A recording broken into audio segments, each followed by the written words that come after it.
বিভিন্ন ক্যাফে কিংবা মলেতে অনেকবারই ডোনাট খেয়ে থাকেন, বাট যতটা হাই প্রাইস সেম সেই একটা ডোনাটের প্রাইসে বাড়িতে বানিয়ে নিতে পারবেন 8টা থেকে 10টা ডোনাট, স্বাদে কোনো পরিবর্তন না হয়ে।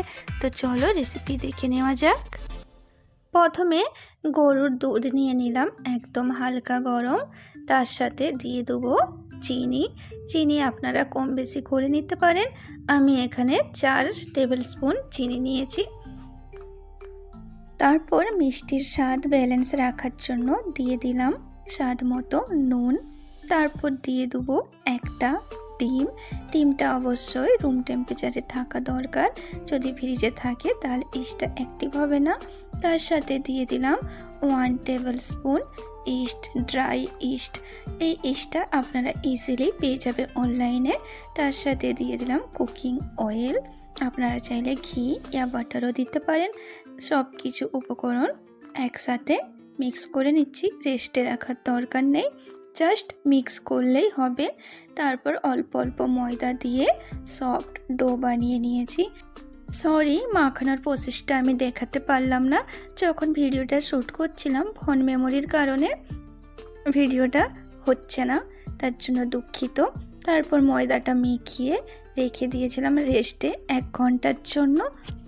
ওয়েদার হিসাবে টাইম লাগে ইস্টটা অ্যাক্টিভ হতে। যদি একটু গরম ওয়েদার থাকে তাহলে আধা ঘন্টা রাখলে হবে, আর যদি ঠান্ডা ওয়েদার থাকে তাহলে মিনিমাম 2 ঘন্টা রাখতে হবে।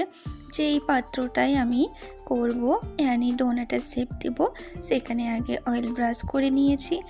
তারপর হাত দিয়ে গোল করে নিয়ে একটু চাপটা করে তার উপরে যে বোতলের চাপা থাকে সেইটা দিয়ে দিলাম, দিয়ে নাইফের সাহায্যে সাইড থেকে কেটে নিচ্ছি। এতে করে একটা ফুলের ডিজাইন আসে। আপনারা চাইলে হয়তো প্লেনও রাখতে পারে, কিন্তু ডিজাইন হলে বাচ্চাদেরকে আরও ভালো লাগে। এক এক করে সবগুলো ডোনাটের শেপ দিয়ে দিচ্ছি। কতটাই ইজি হয়তো আপনারা স্ক্রিনে দেখে বুঝতে পারছেন। এইভাবে যদি আপনারা করেন তাহলে আপনাদেরও ডোনাট প্রথমবারে একদম পারফেক্ট হবে। তারপর আমি রেস্টে আবার রেখে দিয়েছিলাম 15 মিনিটের জন্য। তারপর তেলটা একদম হাই হিটে গরম করে ডোনাটগুলো ভেজে নেব। ডোনাটটা যেহেতু এই সময় ইস্টটা ফুলে একদম সফট হয়ে থাকে, তার জন্য এই সময় গ্যাসের ফ্লেম একদম লো টু মিডিয়াম রাখবে। প্রথমে হাই হিটে একদম তেলটা গরম করে নিতে হবে, তারপর ডোনাটটা ফ্রাই করার সময় মিডিয়াম থাকবে। ইস্টটা ভালো হতে হবে, ইস্টটা যদি ভালো হয় তাহলে ডোনাটটা অবশ্যই ভালো হবে। আমি সাজেস্ট করব ডোনাট বানানোর আগে হালকা গরম পানিতে প্রথমে ইস্টটা দিয়ে দেখবেন।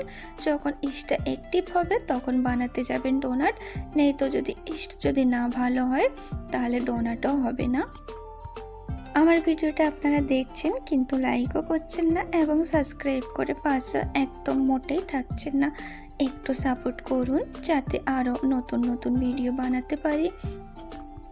আপনাদের একটা লাইকেই তাতেই অনেক খুশি হয় অন্যান্য ভিডিও বানানোর জন্য।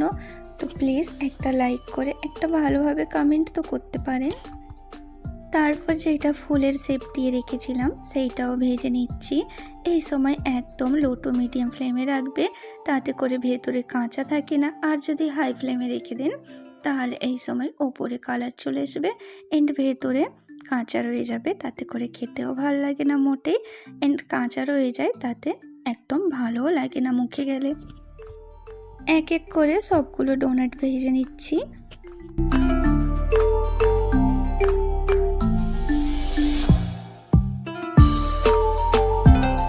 পরবর্তী ভিডিওয়ে দেখাবো কিভাবে স্প্রিঙ্কেল এবং চকলেট দিয়ে আরও সুন্দরভাবে ডেকোরেশন করা যায়।